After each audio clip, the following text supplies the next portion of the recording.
আগামী সপ্তাহে রাজনৈতিক দলগুলোর সাথে আলাদাভাবে বসবে ঐকমত্য কমিশন। জাতীয় সনদ প্রস্তুতের পর ঘোষণা হবে ভোটের রোডম্যাপ। কমিটমেন্টটা যেহেতু আছে তাহলে অনেক জায়গাগুলোতে একমত হচ্ছে। জনগণ জানলেন যে অমুক রাজনৈতিক দল এটা করতে চেয়েছে, অমুক রাজনৈতিক দল এটা করতে চায়। রাজনৈতিক দলগুলো যত দ্রুত ঐকমত্য বসবে তত দ্রুত জাতীয় সনদ এটা প্রণীত হবে এবং তার ভিত্তিতে একটা নির্বাচনী রোডম্যাপ ঘোষণা করা হবে আশা করি। বৈষম্য বিরোধী বা সমন্বয়ক পরিচয়ের অস্তিত্ব এখন আর নেই জানালেন নাহিদ ইসলাম। নর্থ সাউথের সামনে ঘটনার জন্য পুরো ছাত্রদল দায়ী নয় বললেন সার্জি। বৈষম্য বিরোধী বা সমন্বয়ের যে পরিচয়, সেই পরিচয়টা কিন্তু এখন আর এক্সিস্ট করে না। সেই পরিচয় ব্যবহার করে কেউ যদি অপকর্ম করে তারা তাদের আইন অনুযায়ী ব্যবস্থা নেবে। ছাত্রদল অবশ্যই একদম সবকিছু তদন্ত করে সুস্থ তার বিরুদ্ধে সাংগঠনিক ব্যবস্থা নেওয়া উচিত। ইসি সঠিকভাবে কাজ করলে এই জুন জুলাইয়ে নির্বাচন সম্ভব বললেন রিজভী। নির্বাচন কমিশন যদি সঠিকভাবে কাজ করে তাহলে ডিসেম্বরের মধ্যে ডিসেম্বর কারণ আপনার জুনের মধ্যে নির্বাচন করা সম্ভব। কোনো ঘটনা ঘটলেই দায় চাপানো উদ্দেশ্যমূলক বলছে ছাত্রদল। পুলিশের ব্যারিকেড ভেঙে রাজধানীতে নিষিদ্ধ হিজবুত তাহরীরের মিছিল, টিয়ারশেল ও সাউন্ড গ্রেনেড নিক্ষেপ করে ছত্রভঙ্গ, বেশ কয়েকজন আটক।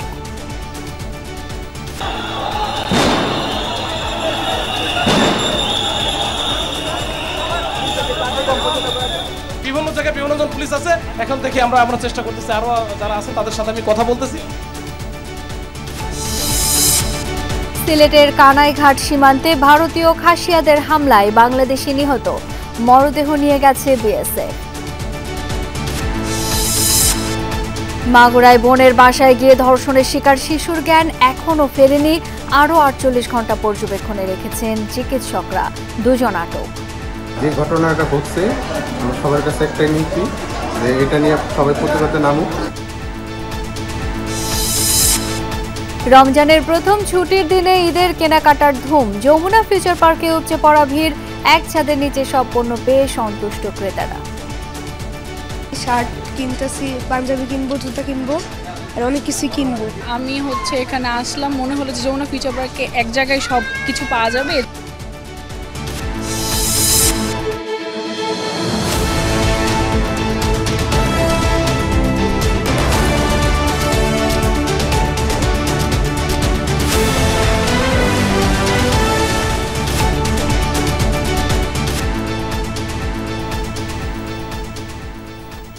আমন্ত্রণ সন্ধ্যার বাংলাদেশে, সাথে আছি আমি শাওন দত্ত। এতক্ষণ শিরোনাম দেখছিলেন। সংস্কার ইস্যুতে সব রাজনৈতিক দলের ঐকমত্যের ভিত্তিতে তৈরি করা হবে জাতীয় সনদ, আর এর ভিত্তিতেই জাতীয় সংসদ নির্বাচনের রোডম্যাপ ঘোষণা করা হবে যমুনা টিভিকে, জানিয়েছেন প্রধান উপদেষ্টার নেতৃত্বাধীন জাতীয় ঐকমত্য কমিশনের 2 সদস্য। সংবিধান ও নির্বাচন সংস্কার কমিশনের প্রধান হিসেবে দায়িত্ব পালনকারী ডক্টর আলী রিয়াজ ও ডক্টর বদিউল আলম মজুমদার বলেছেন, আগামী 7 থেকে 10 দিনের মধ্যে রাজনৈতিক দলগুলোর সাথে আলাদাভাবে বসতে যাচ্ছে ঐকমত্য কমিশন। এরই মধ্যে দলগুলোর কাছে সুনির্দিষ্ট এবং গুরুত্বপূর্ণ সুপারিশ পাঠানো শুরু হয়েছে। লাভলি বিথির রিপোর্ট। প্রধান উপদেষ্টা ডক্টর মোহাম্মদ ইউনূসের নেতৃত্বে 7 সদস্যের জাতীয় ঐকমত্য কমিশন গঠিত হয়েছে 12 ফেব্রুয়ারি। 6 মাস মেয়াদী এই কমিশনের কার্যক্রম শুরু হয় 15 ফেব্রুয়ারি রাজনৈতিক দলগুলোর সাথে আলোচনার মধ্য দিয়ে। তবে সেটি ছিল অনেকটা পরিচিতিমূলক সভা। এর মধ্যে সুনির্দিষ্ট এবং গুরুত্বপূর্ণ সুপারিশের ছক করে বৃহস্পতিবার থেকে রাজনৈতিক দলগুলোর কাছে 6টি সংস্কার কমিশনের রিপোর্ট পাঠানোর মধ্য দিয়ে আনুষ্ঠানিক কর্মযজ্ঞ শুরু করেছে কমিশন। সংবিধান ও নির্বাচন সংশ্লিষ্ট গুরুত্বপূর্ণ মৌলিক বিষয়গুলো সুপারিশে রাখা হয়েছে। 1 সপ্তাহের মধ্যে দলগুলো প্রাথমিক মতামত জানাবে, এরপর শুরু হবে আলাদা আলাদা বৈঠক। সংসদের উচ্চকক্ষ, যেমন সংসদের এই যে নারীর প্রতিনিধিত্ব, বিরোধী দলকে ডিপটি স্পিকারের পদ দেওয়া, প্রধানমন্ত্রীর টার্ম লিমিট, এক ব্যক্তি একই সাথে প্রধানমন্ত্রী, সংসদ নেতা, দলের প্রধান না হওয়া, এরকম অনেকগুলো প্রস্তাব যেগুলো রাজনৈতিক দলের উপর নির্ভর করবে। কি প্রক্রিয়ার মধ্য দিয়ে ওনারা এটা বাস্তবায়ন করতে চান? এর মধ্যে থাকবে যে গণভোট দিয়ে হতে পারে, নির্বাচনের আগে গণভোটে হতে পারে, কিংবা ধরুন অধ্যাদেশের মাধ্যমে হতে পারে, নির্বাচিত সংসদ পরবর্তী সময় হতে পারে, আবার ধরুন একই সঙ্গে গণভোট এবং নির্বাচন হতে পারে। তো আবার ধরুন একটা সংসদ যেটা গণপরিষদ হিসেবে কাজ করবে। জাতীয় নাকি স্থানীয় নির্বাচন আগে হবে, এই বিতর্কের পাশাপাশি সংবিধান সংস্কারের বেশ কিছু বিষয়ে ভিন্নমত আছে রাজনৈতিক দলগুলোর মধ্যে। এক্ষেত্রে গুরুত্বপূর্ণ এবং মৌলিক বিষয়ে ঐক্যমত না হলে কি হবে, প্রশ্ন ছিল কমিশনের সদস্যদের কাছে। আন্দোলনের আগে থেকেই বলা হচ্ছে রাষ্ট্র সংস্কারের কথা, অন্ততপক্ষে গত 1 দশক ধরে আমি জানি। তো তাহলে এই আকাঙ্ক্ষাটা যেহেতু আছে, আগ্রহটা যেহেতু আছে, কমিটমেন্টটা যেহেতু আছে, তাহলে অনেক জায়গাগুলোতে একমত আছে। এর বাইরেও যদি কিছু থেকে যায়, অবশ্যই কিছু থাকবে, তাহলে এগুলো থাকলেও জনগণ জানলেন যে অমুক রাজনৈতিক দল এটা করতে চেয়েছে, অমুক রাজনৈতিক দল এটা করতে চায়, তাই তো? সেই অনুযায়ী তারা সিদ্ধান্ত নেবেন। দলীয় স্বার্থ নিঃসন্দেহে এবং জাতির স্বার্থ, আমাদের ভবিষ্যৎ বংশধরদের স্বার্থ, যারা আত্মত্যাগ করেছে তাদের আত্মত্যাগ যাতে বৃথা না যায় সেই সব বিবেচনা করে তাদের সিদ্ধান্ত নিতে হবে। তো এটা বলা দুরূহ। আমরা সেটাই নিরূপণ করার জন্যই আমরা এই প্রক্রিয়া অবলম্বন করেছি। কর্তৃত্ববাদী স্বৈরাচারী শাসন ব্যবস্থা যেন আর ফিরে না আসে, সংস্কারে এই লক্ষ্যকে গুরুত্ব দিচ্ছে কমিশন। সদস্যরা বলছেন রাজনৈতিক দলগুলোর ঐক্যমতের উপর নির্ভর করছে জাতীয় সনদ ও সংসদ নির্বাচনের রোডম্যাপ। রাজনৈতিক দলগুলো যত দ্রুত ঐক্যমত্যে পৌঁছবে তত দ্রুত একটা যেটা আকাঙ্ক্ষা যে একটা জাতীয় সনদ এটা প্রণীত হবে এবং তার ভিত্তিতে একটা নির্বাচনী রোডম্যাপ হবে, ঘোষণা করা হবে আশা করি। ঐক্যমত্য কমিশনের সংস্কারের চূড়ান্ত প্রস্তাব বাস্তবায়ন কোন প্রক্রিয়ায় হবে এর সিদ্ধান্ত রাজনৈতিক দলগুলোর উপরই ছাড়ছেন সদস্যরা। তাদের ঐক্যমত্য ছাড়া এগুলো বাস্তবায়ন করা সমীচীন নয়। লাভলি বিথি, যমুনা নিউজ, ঢাকা। বৈষম্য বিরোধী অথবা সমন্বয়ক পরিচয়ের এখন আর কোনো অস্তিত্ব নেই।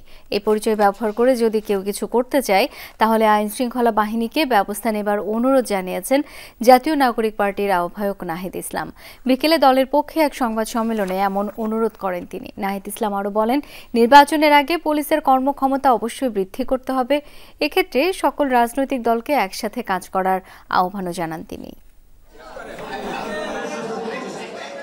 নতুন দল গঠনের পর কেন্দ্রীয় কমিটির প্রথম বৈঠক শেষে নিজস্ব কার্যালয়ে জাতীয় নাগরিক পার্টির সংবাদ সম্মেলন। এতে উপস্থিত ছিলেন দলটির প্রায় সকল কেন্দ্রীয় নেতা।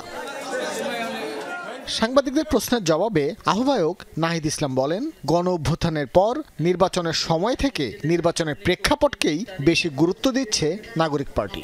বৈষম্যবিরোধী ছাত্র আন্দোলনের আগের জায়গায় নেই, সেখান থেকে একটি ছাত্র সংগঠন তৈরি হয়েছে, একটি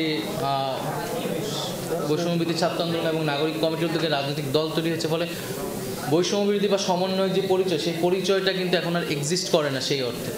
ফলে আইন শৃঙ্খলা বাহিনীর কাছে আমাদের থাকবে যাতে এই পরিচয় ব্যবহার করে কেউ যদি অপকর্ম করে তারা তাদের আইন অনুযায়ী ব্যবস্থা নেবে।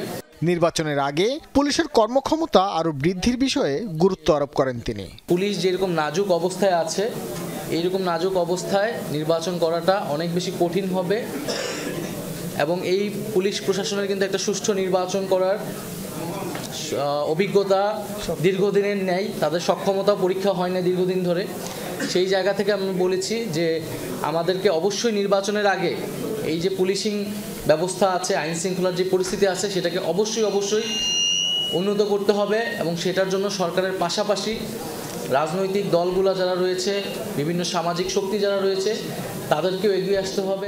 সংবাদ সম্মেলনে সার্জিস আলম বলেন, বুধবার রাতে নর্থ সাউথের সামনে ঘটে যাওয়া হামলার জন্য পুরো ছাত্রদলের উপর দায় চাপানো উচিত নয়। তো ছাত্রদলের অবশ্যই তার বিরুদ্ধে এই সাংগঠনিক ব্যবস্থাটি নেওয়া উচিত। অন্যথায় তাদের দলের যে নেতাকর্মী যারা রয়েছে, যারা কেন্দ্রীয় পোস্টের, তাদের উপরে যে তাদের ওই নিয়ন্ত্রণটি নেই এবং তারা একটি তাদের ভিতরের যে শৃঙ্খলার যে পরিস্থিতি, এই বিষয়টিওতে তাদের যে কন্ট্রোলটি নেই, এটি কিন্তু প্রকাশ পাবে। জুলাই আন্দোলনে নিহতদের পরিবার এবং আহতদের নিয়ে 10 মার্চ সোহরাওয়ার্দী উদ্যানে ইফতার আয়োজনের ঘোষণাও দেয়া হয় সংবাদ সম্মেলন থেকে। এনসিপির পক্ষ থেকে একটি ইফতার পার্টির আয়োজন করা হয়েছে। ভাস্কর ভাদুরী, যমুনা নিউজ, ঢাকা।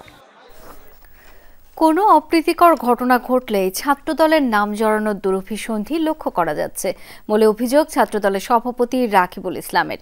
বেসরকারি বিশ্ববিদ্যালয়ের শিক্ষার্থীদের সঙ্গে অপ্রীতিকর ঘটনায় ছাত্রদলের উপর দায় চাপিয়েছেন জাতীয় নাগরিক পার্টির উত্তরাঞ্চলীয় মুখ্য সমন্বয়ক, এমন মন্তব্য করেছেন সংগঠনটির সাধারণ সম্পাদক নাসির উদ্দিন।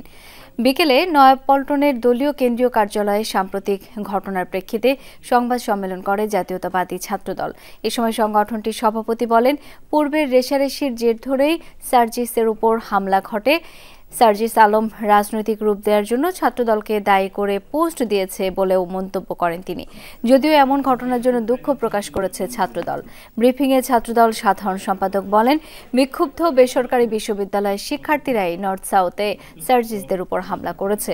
নাসির বলেন, একক ইজারাদার হিসেবে গণ অভ্যুত্থানের মালিকানা ছিনতাই করেছে জাতীয় নাগরিক পার্টি।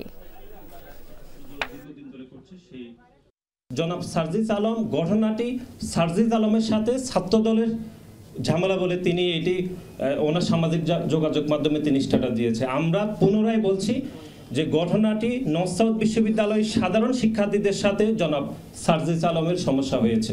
পূর্বের রেশারেশির জের ধরেই নর্থ সাউথ বিশ্ববিদ্যালয়ে সার্জিস আলম বেসরকারি বিশ্ববিদ্যালয়ের শিক্ষার্থীদের বিক্ষোভের মুখে পড়েন, কিন্তু দুঃখজনকভাবে সার্জিস আলম এই ঘটনাকে রাজনৈতিক রূপ দেওয়ার জন্য ছাত্রদলকে দায়ী করে ফেসবুকে পোস্ট করেন।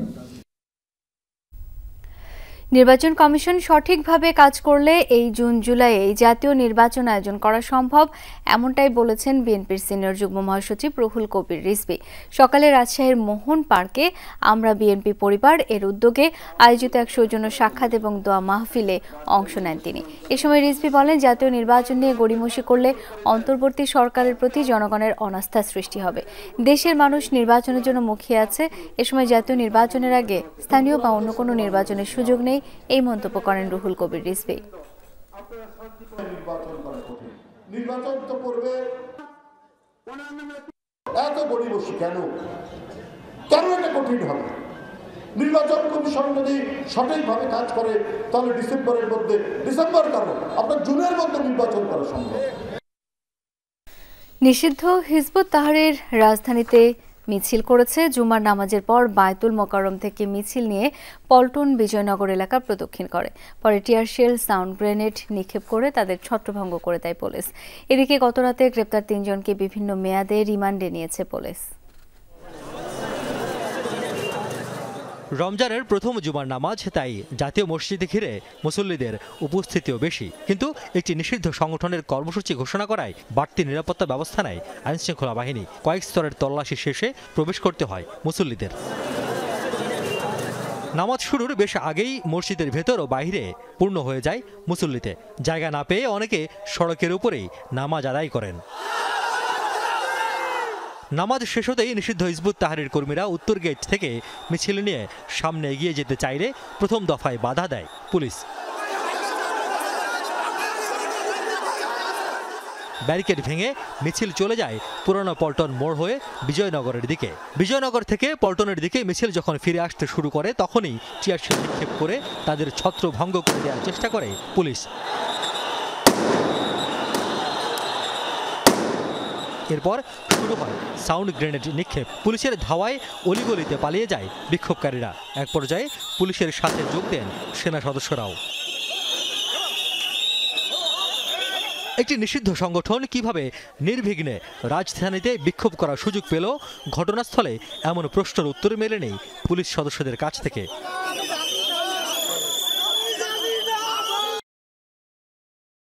এখন দেখি আমরা চেষ্টা করতেছি, আরো যারা আছে তাদের সাথে আমি কথা বলতেছি। প্রায় ঘণ্টাখানেক পর পরিস্থিতি স্বাভাবিক হয় বায়তুল মোকাররম এলাকায়। রিয়াজ রায়হান, যমুনা নিউজ, ঢাকা। এখনো জ্ঞান ফেরেনি মাগুরায় ধর্ষণের শিকার শিশুটির। চিকিৎসকরা জানান তার অবস্থা আশঙ্কাজনক। আরও 48 ঘণ্টা পর্যবেক্ষণের পর শিশুটির আপডেট জানাতে পারবেন চিকিৎসকরা। এই অবস্থায় ঢাকা মেডিকেলের আইসিইউর সামনে উদ্বেগ উৎকণ্ঠায় স্বজনরা। বোনের বাড়িতে বেড়াতে গিয়ে ধর্ষণের ঘটনায় সন্দেহভাজন 2 জনকে আটক করেছে পুলিশ। বিস্তারিত রাব্বি সিদ্দিকীর রিপোর্টে। পুলিশ জানায় কয়েকদিন আগে মাগুরায় বোনের বাড়িতে বেড়াতে যায় 4র্থ শ্রেণীর এই শিশু। বৃহস্পতিবার দুপুরে বাড়িতে 8 বছরের শিশুটিকে একা পেয়ে পাশবিক নির্যাতন চালায় তার বোনের শ্বশুর। অসুস্থ হয়ে পড়লে দ্রুত ভর্তি করা হয় মাগুরা সদর হাসপাতালে। শারীরিক অবস্থার অবনতি ঘটলে উন্নত চিকিৎসার জন্য ঢাকায় পাঠানো হয়। রাতেই অভিযুক্ত হিটু মিয়া এবং শিশুটির বোন জামাইকে আটক করে পুলিশ। এদিকে ধর্ষকের দৃষ্টান্তমূলক শাস্তির দাবিতে রাতেই সদর থানার সামনে বিক্ষোভ করেছে এলাকাবাসী। এখনো জ্ঞান ফেরেনি শিশুটির। ঢাকা মেডিকেলের চিকিৎসকরা জানিয়েছেন অবস্থা আশঙ্কাজনক। আরও 48 ঘন্টা পর্যবেক্ষণের পর জানাতে পারবেন আপডেট। এ অবস্থায় ঢাকা মেডিকেলের আইসিইউর সামনে উদ্বেগ উৎকণ্ঠায় স্বজনরা। যে ঘটনাটা ঘটছে সবার কাছে একটাই নিচ্ছি যে এটা নিয়ে সবাই প্রতিবাদে নামুক। ডাক্তারের সর্বশেষ বক্তব্য দিয়েছে যে রোগী এখন বর্তমানে আগের তুলনার থেকে একটু সুস্থ আছে। শিশুটির বাবা দিনমজুর। ঢাকা মেডিকেলে আনার মতো অবস্থা না থাকায় অর্থ সাহায্য দিয়ে এগিয়ে এসেছেন এই যুবদল নেতা। জানালেন জীবন মৃত্যু সন্ধিক্ষণে শিশুটি। 2টা আসামি গ্রেপ্তার হয়েছে, তাতেও মনটা ক্ষান্ত হচ্ছে না। আমরা এই যে শিশু বাচ্চা আসিয়াকে এখন দেখতে গিয়েছিলাম, এই বাচ্চাটা আইসিইউতে আছে এখনো। স্বাভাবিকভাবে মানুষের জ্ঞানের মাত্রা যেটা 15 থাকে, এই শিশু বাচ্চার জ্ঞানের মাত্রা এখন 8-এ আছে। মৃত্যুর সাথে পাঞ্জা লড়তেছে মুমূর্ষু অবস্থায়। তার অপারেশনগুলো হয়েছে কিন্তু তার এখনো জ্ঞান ফেরে নাই। ধর্ষণের সর্বোচ্চ সাজা ফাঁসি। আইনে থাকলেও রায় কার্যকর হয় না। এমন ঘটনার দৃষ্টান্তমূলক শাস্তি চাইলেন ভুক্তভোগীর পরিবার। রাব্বি সিদ্দিকী, যমুনা নিউজ, ঢাকা। নির্যাতন সহ নারীদের বিভিন্নভাবে হেনস্থার ঘটনায় গভীর উদ্বেগ প্রকাশ করেছেন বিএনপির মহাসচিব মির্জা ফখরুল ইসলাম আলমগীর। দুপুরে গণমাধ্যমে পাঠানো এক বিবৃতিতে জানিয়েছেন তীব্র নিন্দা ও প্রতিবাদ। বিবৃতিতে তিনি বলেন, শিক্ষা প্রতিষ্ঠান সহ বিভিন্ন স্থানে নারীদের ইভটিজিং, শ্লীলতাহানি এবং হেনস্থা করা হচ্ছে। ধর্ষণ ও নির্যাতনের পর হত্যাও করা হচ্ছে নারীদের। অভিযোগ করেন, আওয়ামী লীগের আমল থেকেই বেড়েছে এর ব্যাপকতা। তারা নারী নির্যাতনের বিরুদ্ধে কঠোর ব্যবস্থা নেয়নি। সেই বিচারহীনতার কারণে নির্যাতনকারীরা আরও উৎসাহ পেয়েছে, হয়ে উঠেছে আরও বেপরোয়া। বিবৃতিতে অন্তর্বর্তী সরকারকে এসব নৈরাজ্যকর পরিস্থিতি কঠোর হাতে দমন করে দেশে ন্যায় বিচার ও শান্তি প্রতিষ্ঠার আহ্বান জানান মির্জা ফখরুল।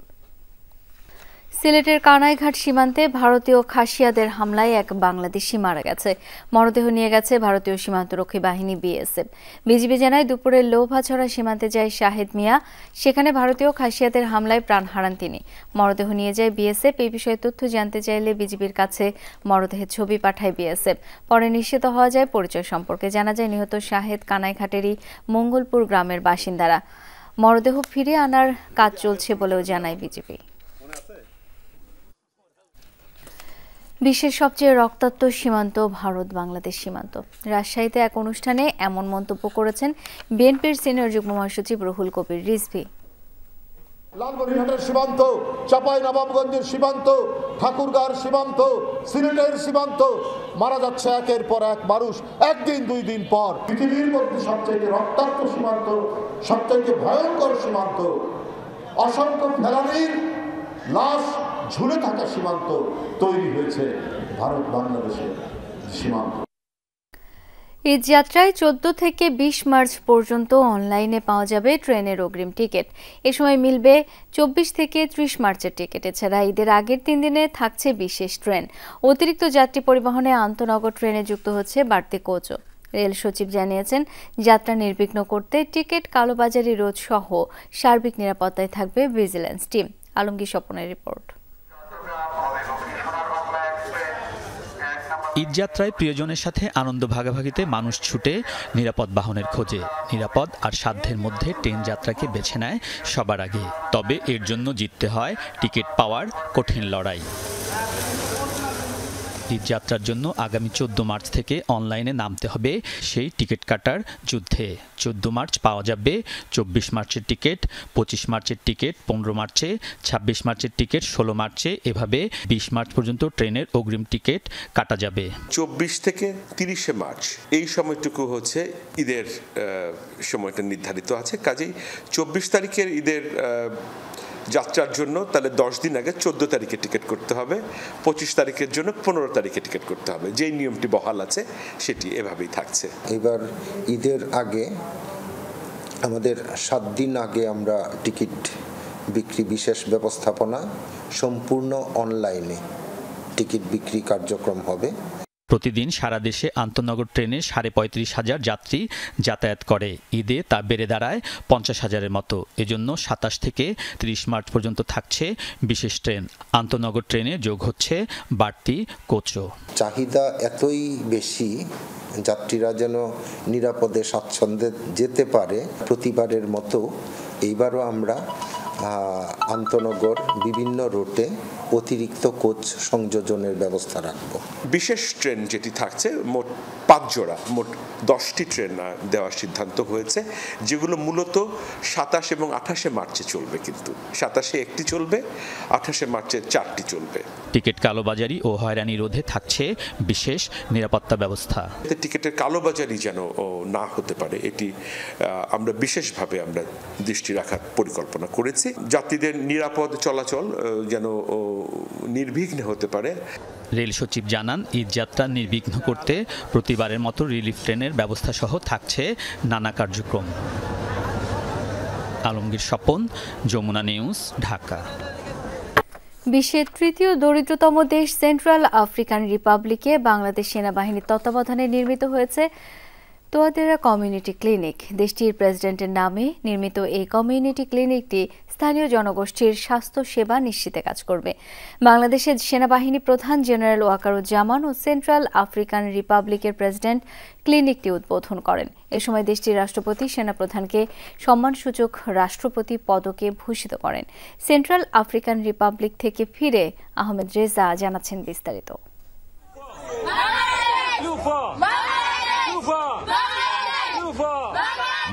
বাংলাদেশ ধ্বনিতে মুখরিত সেন্ট্রাল আফ্রিকান রিপাবলিকের রাজধানী বাঙ্গুই যেন আবেগ, উচ্ছ্বাস আর প্রাপ্তি ধরা দেয়ার অনন্য বহিঃপ্রকাশ। দেশ থেকে 7,615 কিলোমিটার দূরের এই সংঘাতপূর্ণ অঞ্চলটি বিশ্বের সবচেয়ে দরিদ্র দেশগুলোর মধ্যে তৃতীয়। রাজনৈতিক অস্থিতিশীলতা, দুর্নীতি, বিদ্রোহ, সংঘাত এই জাতির যাপিত জীবনে মিশে আছে। একই সাথে স্বাস্থ্য, শিক্ষা, অপুষ্টি ও অনাহার যেন নিত্যদিনের সঙ্গী। সংঘাতময় ও বিরোধপূর্ণ অঞ্চলে দারিদ্র্যের সাথে লড়ে যাওয়া জনগোষ্ঠীর জন্য স্বাস্থ্যসেবা নিশ্চিতে গড়ে তোলা হয়েছে তোয়াদেরা কমিউনিটি ক্লিনিক। শান্তিরক্ষী কার্যক্রমের মাধ্যমে যার পুরো অর্থায়ন ও নির্মাণ করেছে বাংলাদেশ সেনাবাহিনী।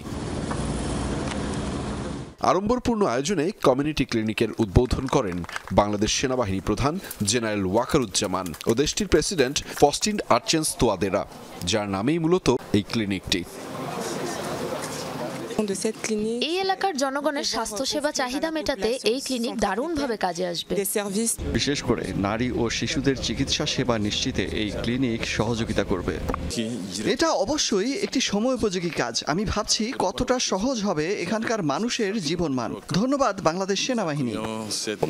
বিরোধপূর্ণ অঞ্চলে বাংলাদেশের সেনাবাহিনীর এই কাজটি সত্যিই প্রশংসার দাবিদার। চিকিৎসা সেবা মিলতে এটা কার্যকরী ভূমিকা রাখবে। বিভিন্ন রোগের চিকিৎসা সেবা প্রদান সহ এই ক্লিনিকে থাকছে অস্ত্রোপচার, ওষুধ সরবরাহ ও চিকিৎসা নেয়ার নানা আনুষঙ্গিকতা। একই সাথে রয়েছে একদল দক্ষ চিকিৎসকও।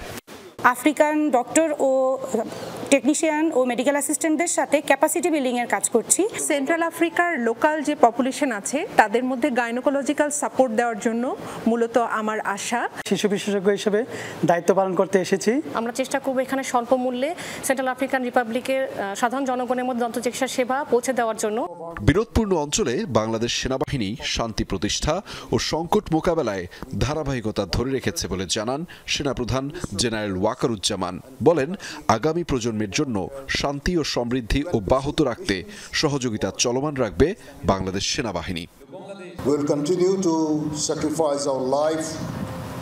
Our commitment will be there for the people of Central African Republic, for the stability and security of this great country, this great nation.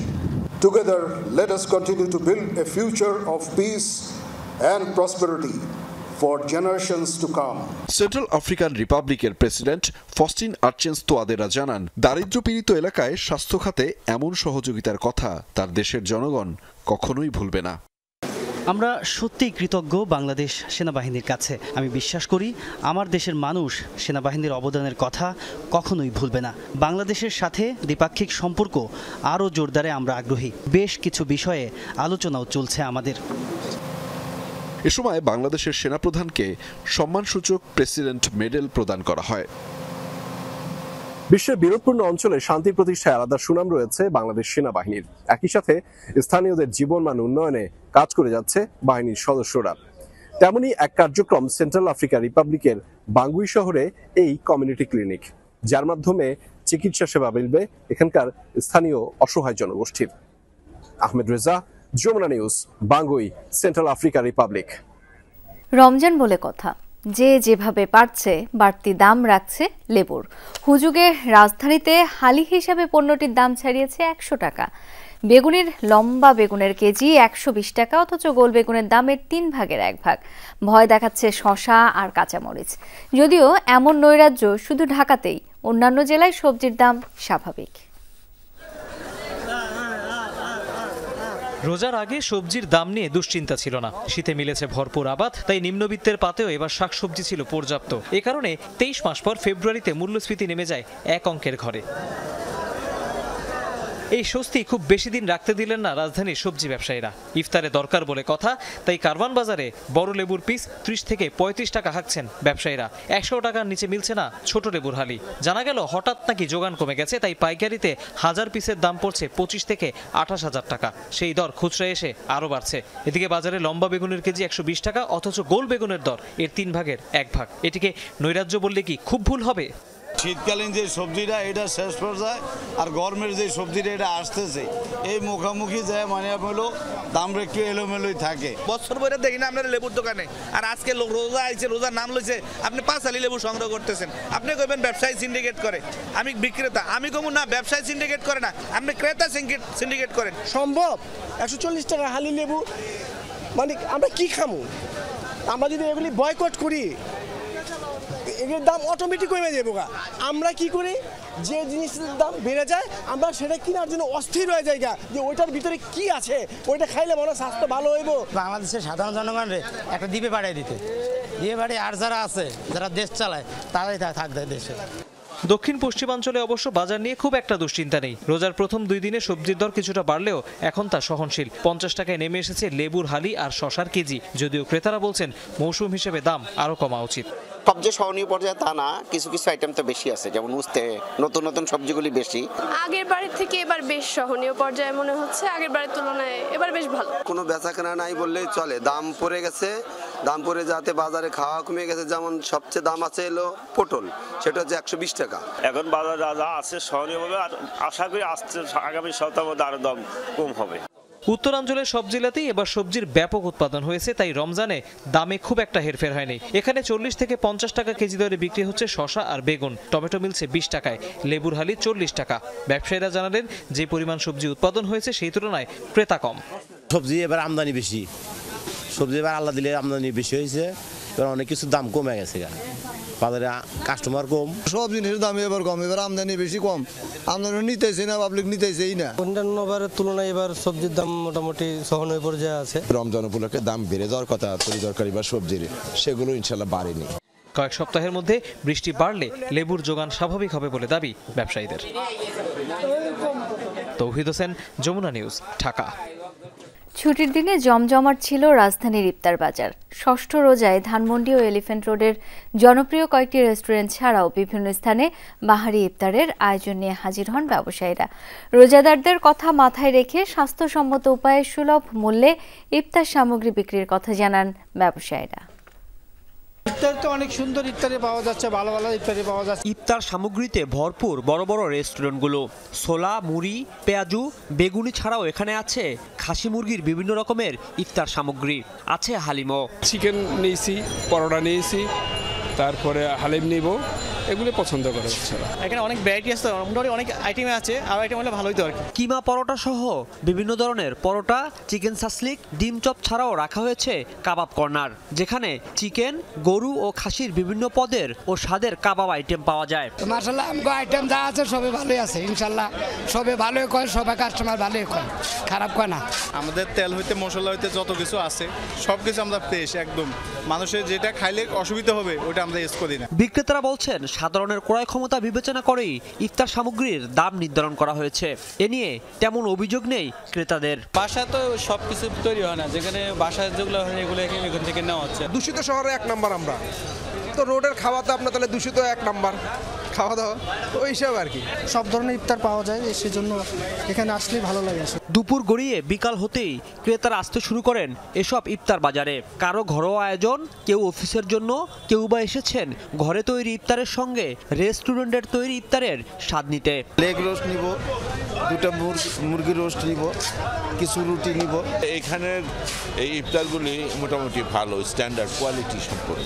ব্যবসার ক্ষেত্রে ওনারা চিন্তা ভাবনা করে যেটা না ফালা, এটা আবার আগামীকালকে চালা দেওয়ার জন্য। তো এই ক্ষেত্রে যদি তারা কম বানায়, তো কম বানালে দেখা গেছে জিনিসটা আমাদের জন্য ভালো হয়। সারাদিন রোজা রেখে মানুষ ইফতার করে, ওই খাবারটা যদি স্বাস্থ্যসম্মত না হয় তাহলে তো তার একটা বড় ধরনের ডিজিজ হতে পারে, অসুস্থতা হতে পারে। রোজার সামনের দিনগুলোতে ইফতার বাজার আরো জমে উঠবে বলে আশা করছেন বিক্রেতারা। রাজীব আহমেদ, যমুনা নিউজ, ঢাকা। রমজানের প্রথম শুক্রবার ছুটির দিনে জমজমাট ঈদ বাজার। দক্ষিণ এশিয়ার বৃহত্তম শপিং মল যমুনা ফিউচার পার্কেও এর হাওয়া লেগেছে। সেখানে রয়েছেন সহকর্মী হাসিবুল করিম বিজয়। বিজয়, সন্ধ্যার পর ক্রেতার সমাগম কেমন দেখছেন? শপিং কমপ্লেক্স যমুনা ফিউচার পার্কে দুপুর থেকে কিন্তু আমি যমুনা ফিউচার পার্কে অবস্থান করছি। বেলা যত গড়াচ্ছে ক্রেতা সমাগম কিন্তু ততই বাড়ছে। এই মুহূর্তে আমি আপনাদের যদি একটু দেখাতে চাই, সন্ধ্যার পর থেকে কিন্তু ক্রেতা সমাগম বেশ বেড়েছে। আমরা ক্রেতাদের সাথে কথা বলেছি, তারা যেমনটি বলছেন যে এক ছাদের নিচে আসলে সব একসাথে পাচ্ছে, সব ব্র্যান্ডের সবগুলো একসাথে রয়েছে বলে তারা এই যমুনা ফিউচার পার্কে আসলে শপিংয়ের জন্য বেছে নিয়েছে। বিক্রেতারাও বলছেন যে এবার কিন্তু ক্রেতা সমাগম বেশ বেশি এবং তারা সন্তুষ্ট, যেহেতু আজকে ছুটির দিন এবং সপ্তাহের এই রমজানের প্রথম ছুটির দিন, সেই জন্যই কিন্তু আসলে আজকে ক্রেতা সমাগম আমরা একটু বেশি দেখতে পাচ্ছি। ক্রেতা বিক্রেতারা সবাই সন্তুষ্ট, এমনটাই আমাদেরকে তারা জানিয়েছেন এবং এবারের যে ঈদ কালেকশন রয়েছে সেটাতেও কিছুটা ভিন্নতা রয়েছে বলে ক্রেতারা বলছেন এবং তারা দামের বিষয়টিও বলছেন যে তাদের সাধ্যের ভেতরেই কিন্তু এবারের যে পোশাক বা যে ধরনের সামগ্রী আছে সব কিছু তাদের সাধ্যের মধ্যেই রয়েছে। তবে সব মিলিয়ে যদি বলতে চাই, ক্রেতা এবং বিক্রেতা সবাই কিন্তু আসলে সন্তুষ্ট, এমনটাই বলছেন সবাই। শাওন। বিজয়, ধন্যবাদ আপনাকে। নিউ মার্কেট গাউসিয়ায় কেনাকাটা ছাড়া অপূর্ণ থাকে রাজধানীবাসীর ঈদ।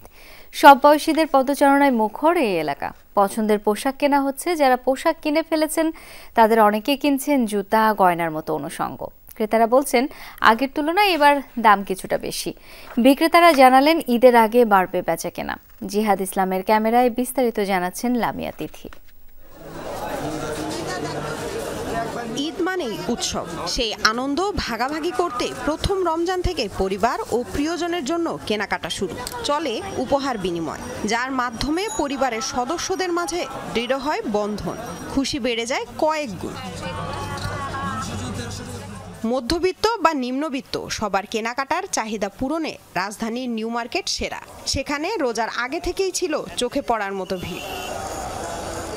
মেয়েদের শাড়ি, 3 পিস, অলংকার কিংবা শিশুদের পোশাক সবকিছু রয়েছে এক জায়গায়। ট্রেন্ডি কালেকশনের পাশাপাশি ঝোঁক বেড়েছে দেশি পোশাকের দিকেও। বাজেট অনুযায়ী পাচ্ছি না, গতবার যখন আসছি তখন বাজেটের কমেও পাচ্ছি। মেয়ের শ্বশুরবাড়ির জন্য কেনাকাটা করতে আসছি। আমার কাছে মনে হচ্ছে ঠিকঠাক, মানে সবাই সব শ্রেণীর মানুষ কিনতে পারবে। ভারতীয় প্রোডাক্ট চাহিদা কম, এবার চাচ্ছে দেশীয় প্রোডাক্ট সবাই। এদিকে পরিবার পরিজনকে উপহার দেওয়ার জন্য আগে ভাগে কিনে নেওয়া হচ্ছে শাড়ি। নারীরা নিজেদের সাজাতে ম্যাচিং করে নিচ্ছেন গহনাও। এটা একটা ফেস্টিভ্যাল, এই জন্য সিল্কটা দেওয়ার চিন্তা ভাবনা করতেছি। নারীর সাথে আমার মনে হয় শাড়িটা একটু বেশি মানায়, তো আমি শাড়িকে বেশি প্রেফার করতেছি। আমি আমার মেয়েকে দিচ্ছি, মেয়ে আমাকে দিচ্ছে, আত্মীয় স্বজনকে দিচ্ছি। আমাদের যথেষ্ট পরিমাণে কালেকশন আছে, কিন্তু কাস্টমারের সংখ্যা খুবই কম। পছন্দের পোশাক জুতা কিনতে পিছিয়ে নেই পরিবারের ছোট্ট সদস্যরাও। গিফটের জন্য ড্রেস নিলাম, সবার জন্য একসাথে আরো অনেকগুলো শপিং করা হবে। অনেক কিছু কেনাকাটা করলাম, আরো কিনবো, হয়তো আরো কয়েকদিন মার্কেটে আসবো, মানে বাবুর উপলক্ষে। উপহার দিতে তো খুব সবারই ভালো লাগে, তার মধ্যে আমিও একজন। আর আমি মূলত আসলে আমার ভাতিজের জন্যই আসলে কেনাকাটা করতে আসছি। ঈদে পরিবারের সবাইকে পরিপাটি করে সাজাতেই চলছে এই কেনাকাটা। লামিয়া তিথি, যমুনা নিউজ, ঢাকা। ইসরায়েলি বাহিনীর কড়া নজরদারির মধ্যে জেরুজালেমের পবিত্র আল আকসা মসজিদে রমজানের প্রথম জুমার নামাজ আদায় করেন মুসল্লিরা। শুক্রবার শান্তিপূর্ণভাবে নামাজ আদায় শেষ হয়। স্থানীয় বার্তা সংস্থা জানায় অন্তত 90,000 মুসল্লি জামাতে অংশ নিয়েছেন। এদিকে রমজানের প্রথম জুমার নামাজ আদায়কে কেন্দ্র করে সংঘাতের শঙ্কায় সতর্ক অবস্থায় ছিল ইসরায়েল। মসজিদের আশপাশের বিভিন্ন এলাকায় বসানো হয়েছিল চেকপোস্ট। মোতায়েন করা হয় 3000-এর বেশি নিরাপত্তা বাহিনীর সদস্য। গত রমজানের মতো এবারও আল আকসা মসজিদে প্রবেশের অনুমতি পাননি সব ফিলিস্তিনি, বিশেষ করে পশ্চিম তীরের বাসিন্দারা। 55 ও তার অধিক বয়সী পুরুষ এবং 50 ও তার অধিক বয়সী নারীরাই শুধু নামাজ আদায়ের অনুমতি পেয়েছেন।